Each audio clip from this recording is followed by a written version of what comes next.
안녕하세요. 저축을 부탁합니다. 오랜만에 인사드리게 되었어요. 그 기간 동안에 이렇게 마이크도 생기고 화질도 좀 좋아지게 하느라고 좀 시간이 걸렸습니다.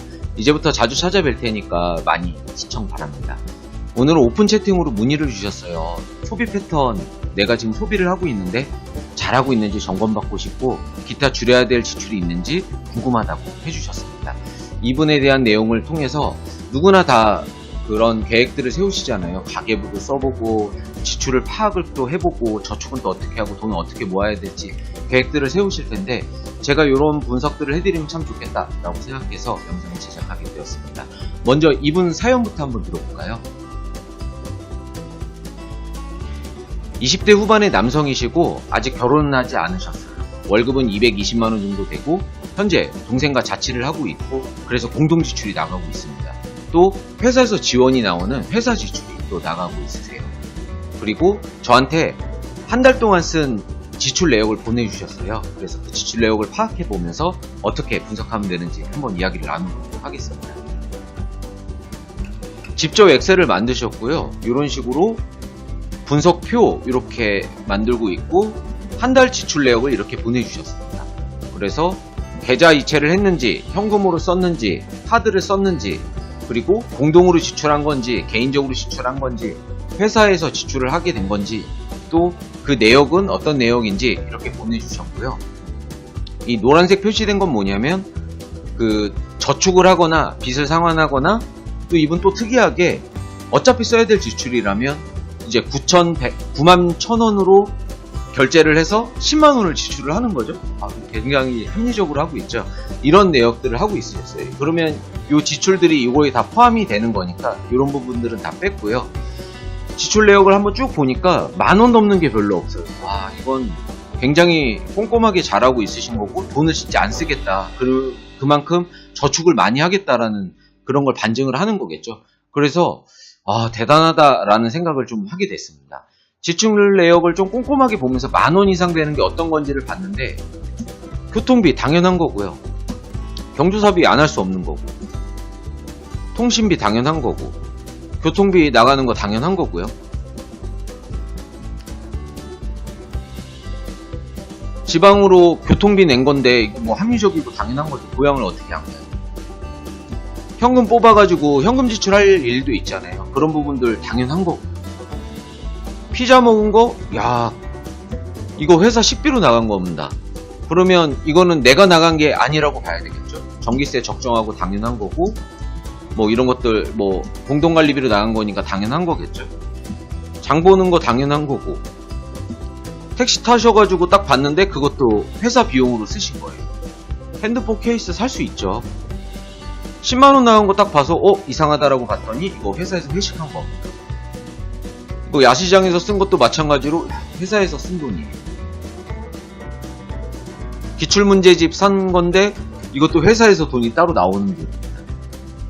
여기까지만 봐도 벌써 12일 지났는데 지출을 거의 안 한다라고 보이더라고요. 렌탈비 좀 쓰셨는데 이거 한 달에 한 번 정도 이렇게 쓰실 수 있잖아요. 이런 거 적정하다고 생각합니다. 라면 사신 거 무리라고 생각이 전혀 안 들어요. 나머지는 다 10,000원 미만입니다. 돈가스 한번 드셨는데 이 정도 지출 하실 수 있죠. 이것도 회사에서 돈 나오는 거. 공동비용 쓰신 거고 책 사는 돈 좀 나갔는데 회사에서 돈이 또 따로 나오는 거예요. 교통비 나오는 거 합리적이죠. 그 보양 어떻게 안 내는 거예요. 다 보면은 10,000원 이상 되는 게 없습니다. 통신비 나가는 것도 높아가지고 딱 봤는데 내 회사에서 지원도 나오는 거예요. 한 달 동안 쓴 내용을 쭉 보니까 이게 막달 가면서 조금 무리가 있으시네요. 이렇게 막창 드신 것도 있고 뭐 도시가스비 나가는 거 당연한 거고 그리고 요 허거 드신 게 조금 무리가 있고 거의 막달 돼가지고 조금 쓰셨네요. 그 외에는 10,000원 넘는 지출이 없으세요. 거기에다가 전체적으로 이건 좀 쓰실 수 있죠 라고 파악한 게 4개에서 5개 정도밖에 안 됩니다. 그리고 그게 10만원 이상도 아니고 굉장히 무리가 되지 않은 거. 이런 걸로 봤을 때에는 제가 생각할 때에는 굉장히 좀 빡빡하다? 이거 좀 견디기가 좀 어렵지 않으셨을까라는 생각이 좀 들었습니다. 그래서 그래, 이런 자잘한 돈이 또 합쳐져도 돈이 굉장히 클 수가 있잖아요. 그래서 한 달 정도로 봤을 때 공동으로 쓴 돈은 얼마였는지, 개인적으로 쓴 돈은 얼마였고, 회사에서 지출 나가는 건 얼마였는지 파악을 이미 하셨더라고요. 그래서 이 내역을 보면서 지출을 좀 보도록 하겠습니다. 한 달 동안 쓴 돈은 144만원의 지출을 쓰고 계신데, 개인적으로 쓰는 돈은 64만원, 공동지출은 25만원, 그리고 회사 지출은 55만원 정도가 나가요. 이걸 다 합치니까 144만원 정도가 나가는 겁니다. 그런데 회사에서 쓴 돈은 다시 돌려받으니까 이 돈은 빼야 되겠죠. 그러면 89만원 정도, 그러니까 90만원 정도를 지출하고 있는 거예요. 내가 한 220만원을 버는데 지출을 90만원 정도를 한다라고 하면, 넉넉하게요. 그러면 220만원에다가 빼기 90만원을 하면 이분 저축 여력은 130만원이라는 거예요, 한 달에. 그러면 굉장한 거죠. 그래서 제가 다시 한번 연락드려서 물어봤어요. 이게 너무 힘들고 빡빡하지 않으시냐 그랬는데, 회사에서 나오는 돈도 있고 나는 솔직히 지금의 삶을 좀 포기해서라도 열심히 돈을 모아서 나중에 좀 넉넉하게 살고 싶다, 이런 성향을 갖고 있다 보니까 지출을 좀 안 하고 저축을 많이 하려고 노력한다 라고 좀 말씀을 하시더라고요. 이분 매달 130만원씩 저축하니까 한 달이면 곱하기 12 하면 1년 동안 모으면 1년에 1560만원씩 모이시고요. 또 한 10년 모으시면은 한 1억 5600만원 정도는 아무런 재테크를 안 해도 이 정도는 모이시겠더라고요. 그래서 야, 진짜 뭐 칭찬드릴만 하다라는 패턴을 갖고 있다라고 파악이 좀 됐습니다. 그래서 이분이 물어보셨던 소비 패턴을 점검하고 싶고, 이 부분에 대한 대답은 저는 아무리 그렇게 노력을 한다고 하더라도 사람이 지출을 이렇게 너무 안 하면 보상심리가 생기거든요. 대부분의 전문가들이 이 소비 패턴을 이야기할 때 이렇게 하면 더 아낄 수 있고 이렇게 하면 더 줄일 수 있어요 라고 이야기를 많이들 하는데, 저는 제가 지금 상담을 계속 하다 보니까 지출을 줄이는 거는 비추예요. 그만큼 저도 제가 직접 하고 있고 경험을 하면서 느끼는 건데 보상심리가 생깁니다. 이번 한 해에 안 썼으면 다음 한 해에는 여행도 다니고 싶고 뭐 이것저것 사고 싶고 이런 마음들이 든다라는 거죠. 그 패턴을 만들지 않으려면은 내가 충분히 가능한 지출인데 그게 지나치지만 않으면 되는 겁니다. 내가 알뜰하게 지출을 하면 100만원이면 지출할 수 있는데, 내가 지출을 150만원을 잡아놓으면 150만원 유지하는 건 쉽잖아요. 이렇게 해서 꾸준하게 해야 된다. 이렇게 해야 저축 여력도 꾸준해지고 그게 변동이 되지 않고, 그래서 저축한 돈 가지고 여행을 안 가버리게 되는 거죠. 이런 부분들이 됐을 때 종잣돈이 모이게 되는 거고, 그 종잣돈으로 자산을 살 수가 있는 겁니다. 그러다 보니까 소비 패턴에 대해서는 제가 말씀드릴 수 있는 거는 오히려 지출을 조금 더 하셔도 된다라는 게 제 생각입니다. 하지만 그 부분에 대해서 또 말씀을 드렸는데, 그런데 나는 지금 현재는 종잣돈을 좀 마련하고 싶다. 이제 지금 사회초년생이고 이제 돈을 형성해 나가는데 어느 정도 일정 금액이 모일 때까지는 일단은 이렇게 타이트하게 가고 싶다라고 말씀하셔서 제가 대단하다라고 좀 말씀을 드렸었습니다. 그럼 뭐 기타 줄여야 될 지출이 이분은 없는 거죠. 네, 지나친 게 없어요. 굉장하다라고 생각을 하고 있습니다. 그래서 지금 한 달에 이렇게 봤을 때 개인적으로 쓰는 돈은 64만원을 쓰고 있고, 공동으로 나가는 거는 25만원을 쓰고 있고, 회사에서 나가는 돈은 55만원 정도를 쓰고 있는데, 이런 경우에는 어떻게 하면 좋겠어요?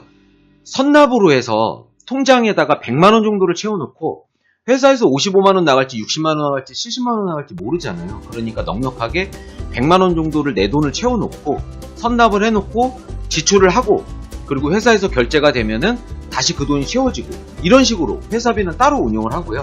아예 여기 포함을 안 하는 거죠. 내 가계부에. 이런 식으로 지출을 하시고, 공동지출은 마찬가지로 조금 넉넉하게, 러프하게 한 25만원 정도 지금 현재 쓰고 있지만, 혹시 어떻게 될지 모르니까 한 30만원 정도를 매달 공동계좌에다가 돈을 넣어 놓는 거죠.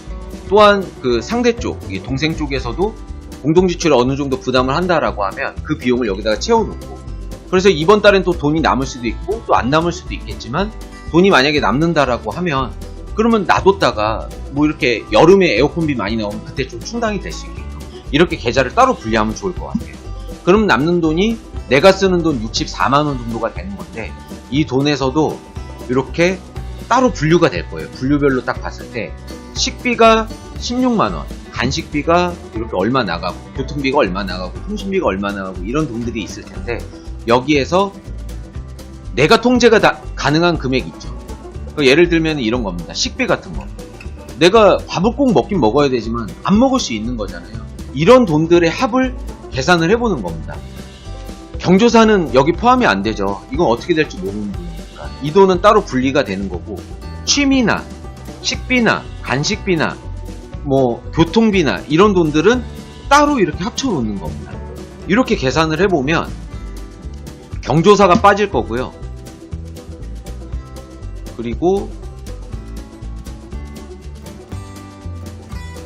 이분 같은 경우에는 따로 빠질 게 없네요. 이 정도가 빠지니까 60만원 정도가 되는 게 내가 지금 한 달 동안 쓰는 돈이에요. 60만원이 지나친 게 아니죠. 하루에 막 2만원 쓰면은 한 달이면 60만원이니까요. 모든 비용이 다 포함된 건데 60만원 쓴다라는 거는 그 한 달에 평균적으로 한 30만원 쓴다라고 봐도 과언이 아닌 것 같습니다. 이런 패턴이라고 하면 내가 60만원짜리 통장을 만들어서 이 안에서 쓸 수 있게끔 통장을, 이제 지출 통장을 하나 만들어 놓는 거죠. 그 안에서 쓰게 되는 거고, 뭐 경조사 비용이 나간다거나, 요 취미가 있겠네요. 이런 취미 같은 거는 좀 빼야 되겠죠. 이런 취미 같은 매달 쓰지 않는 돈이 테니까요. 이런 돈을 제외하고 나머지는 50만원짜리 통장을 만들어 놓고, 나머지 돈은 매달 얼마씩 연간 지출, 이런 경조사나 이런 취미나 이런 돈에 쓸 수 있게끔 따로 계좌에 돈을, 비상자금을 만들어 놓고, 비상자금이 예를 들어서 500만원이 있다. 그러면 경조사나 뭐 취미나 이런 돈으로 지출이 되면은 또 매달 여기다 얼마씩 채워 놓으니까 충당이 될 거고, 이런 식으로 계좌를 활용하시면 아주 베스트하겠다라고 생각이 듭니다. 이 부분이 완성이 되면 그 다음부터는 이제 저 같은 전문가랑 얘기를 해서 이 저축을 할 건데 어떻게 저축을 하면 되는지 계획을 또 세워보시면 되겠죠. 이렇게 하시면 아주 베스트할 것 같습니다. 이상 마치도록 하겠습니다. 감사합니다.